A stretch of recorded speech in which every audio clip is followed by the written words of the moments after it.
It's fun.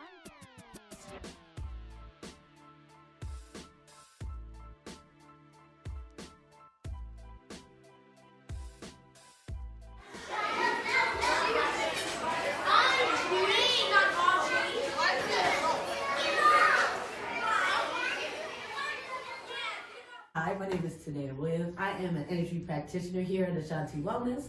I'm also owner and CEO of Ready Reiki, which is a holistic company that focuses on holistic health, mainly on energy, dealing with energy.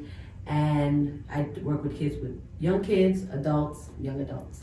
And next to me is I Shay. am Shay Spectacular. I am a medical consultant, Okay. a Reiki practitioner, iridologist, yoga instructor, and I am the owner and operator of Yoga Glow, Earth Oasis in Rock Hill, South Carolina. And I'm also working with beautiful, beautiful women here at Shakti Wellness and Yoga.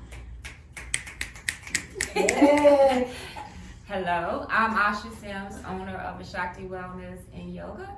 I am a licensed energy clinical practitioner, holistic wellness practitioner, and yoga practitioner.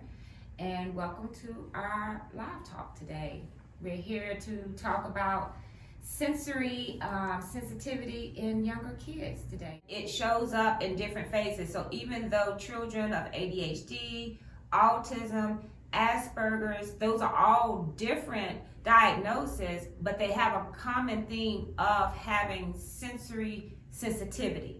And so within that, we cannot say it's only just Asperger's, it's only just autism, it happens in ADHD. So we're going to talk about it in a broad sense for those, just to increase your awareness, because you may have a child and not even realizing this is what's going on, because they are highly intellectual.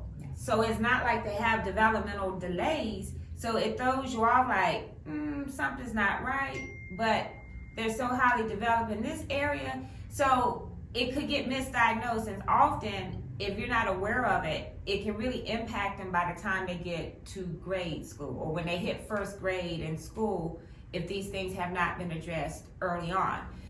So with sensory sensitivity in children, what it is it's a condition in which the brain has trouble processing sensory information or stimuli. And when I mean by stimuli, taste, touch, hearing, what they see, and is there another? Smell. And what they're smelling, they're oversensitive to it. The brain has trouble receiving and responding to information in the outside environment. So often with sensory kids, it's the kids that sometimes we may say is just that kid that beats to their own drum. They don't like others or social. They don't like large crowds. They like to play by themselves. And I know Shay's going to go into more details about what it looks like, but the children that may be delayed in speaking but are highly intellectual or have problems with their speech, attention, restless, or maybe like to sleep, or uncontrollable temper tantrums out of nowhere. And so often when you see this, we automatically want to say, oh, it's ADHD. Mm-hmm. And that's the thing, that's something that bothers me, because I'm hearing, and I don't know, Shay, if you have seen it in the medical field, of kids as early as 4 or 5 being diagnosed with ADHD. Absolutely, absolutely. I've seen it so much. A lot of families, a lot of parents are going through the same thing, and instead of asking the doctor or seeking help elsewhere, they're going off that maybe the child is full, maybe the child is bad, or actually, like Asha said, getting the diagnosis of ADHD or some other disorder that they may have heard. Sometimes it's very overwhelming for the parent.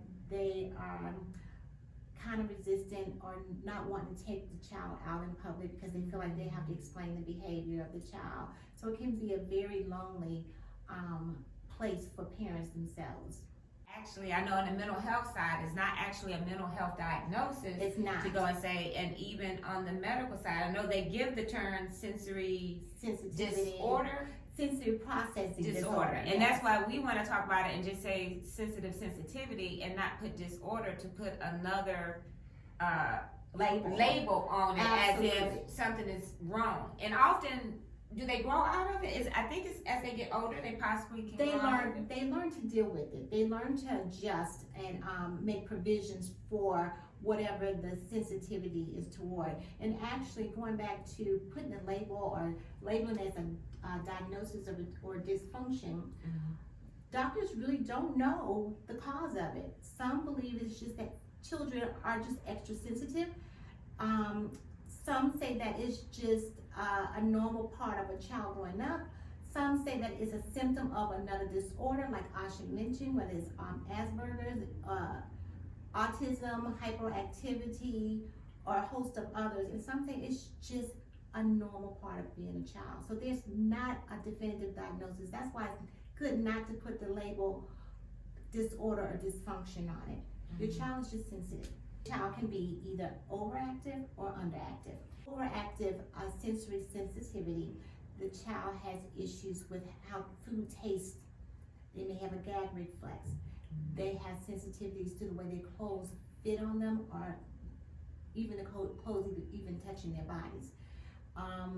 They have sensitivity to loud noises such as the leaf blower or the vacuum. I mean, they'll run for concert. Or concerts, yeah, or a basketball game, a loud basketball game or something like that. As far as underactive sensory sensitivity, the child seeks they're almost like a thrill seeker. Daredevils. Daredevils, exactly. They want to jump from the highest. Or the child that'll run into the street real quick and out of nowhere. Run into the street. They want to swing high up on the swings, or they want to jump off the sliding board, not considering danger. They also seek or have the need to always want to be in front of electronics. Would you say socialization, they're easier to be entertained by the electronic gadgets than people and peers? Absolutely. And I think that's why sometimes it looks like autism. Right, exactly. Because of the social aspect. And then on the other hand, they can have no consideration for others' personal space. Almost like avoiding boundaries. They don't realize when their nose is running, so that's the child that's on the playground with constant mucus coming from their nose and or whatnot, and it's just there. Most kids would actually kind of wipe it off with their sleeve or go get a napkin to wipe their nose. So those are some of the ways that in which it would look. Would it affect their diet or eating? I know there was a child that I worked with that would hold food, they would chew forever and hold food in their mouth. Absolutely. And we were like, why are you holding it, swallow it? Absolutely. So it's one of the things, like I said, this is new as a clinician being in the field. Right. This is new because I've seen it in kids and I'm thinking, autism? Right. What's going on? I'm like, no, they don't show autism, or the child that doesn't start talking till 3. And also, presenting adults. Adults have learned a coping mechanism on how to hide it from others. And or it shows up as anxiety. Exactly, or depression. Or depression. Yes, exactly. So if you have a child that you feel has a sensory sensitivity, the thing is now as a parent, because this is something I found hard when I used to work in the school system and doing work with the military. I used to go out to the military bases at the children's developmental centers, and my role was just to observe kids in a daycare. Yes. And I think that's the thing, and for me it was interesting because I would see certain kid, the one that has to be off to the side and don't like loud noises, holding his hands over his ears. Right. And my first question was, what's going on with the child?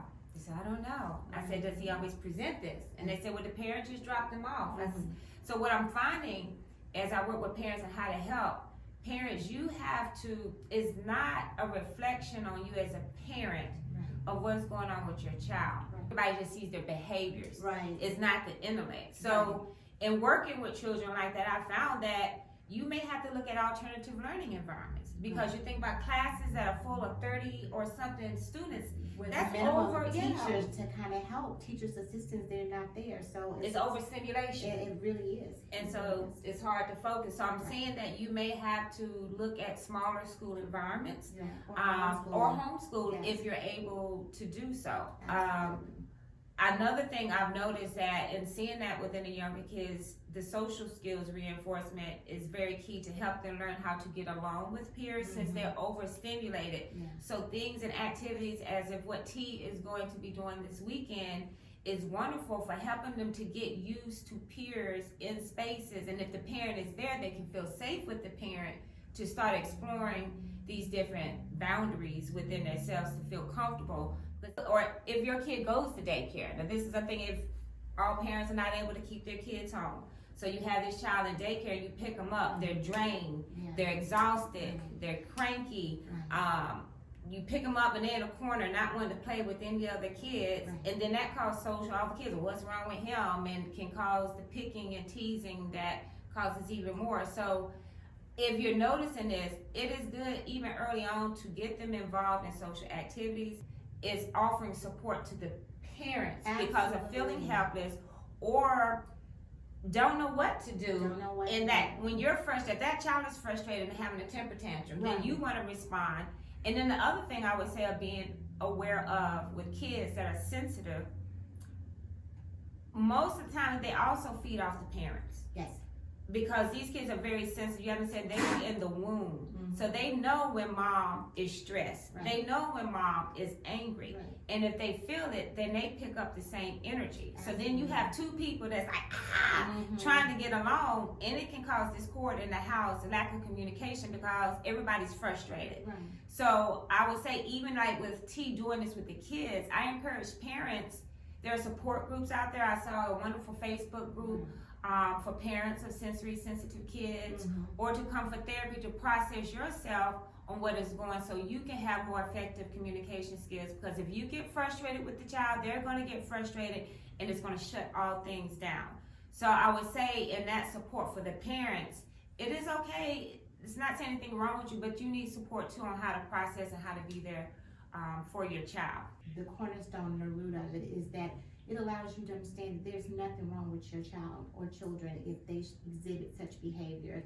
So don't be quick to label your child or allow anyone else to label your child, especially in the school systems, because it could be as simple as sensory sensitivity that they're displaying. And the schools may not be totally ready or how to even deal with that. So those are things I encourage parents to take to the doctor. Parents don't know these rights, and that's what I found when I was in the school system of being an advocate, because if the school doesn't know how to address it, they may try to push it up under the rug, and or it gets to the point of suspending them, and you're not getting to the root issue. So getting that medical documentation can help in developing that individual education plan to put those necessary resources in place for the child to have a successful school year. And if that's not successful, then looking at possible alternative programs that are more accommodating to the child. I agree. Another type of therapy is called sensory diet. And this is allowing the kid or the child to have 10-minute breaks, whether it's 10 minutes to walk, 10 minutes to listen to music, 10 minutes to play on the swing, giving them breaks in between to help calm them down enough to refocus and to be able to deal with whatever the kid sees as a threat when it comes to their sensory overload being manifested or displayed. The type of therapy called sensory integration is just what Asha spoke on, placing the child in the environment where those stimuli might be, and allowing them to know and feel that they're safe. And this helps the child work through the sensitivity regarding whatever particular stimuli that it is.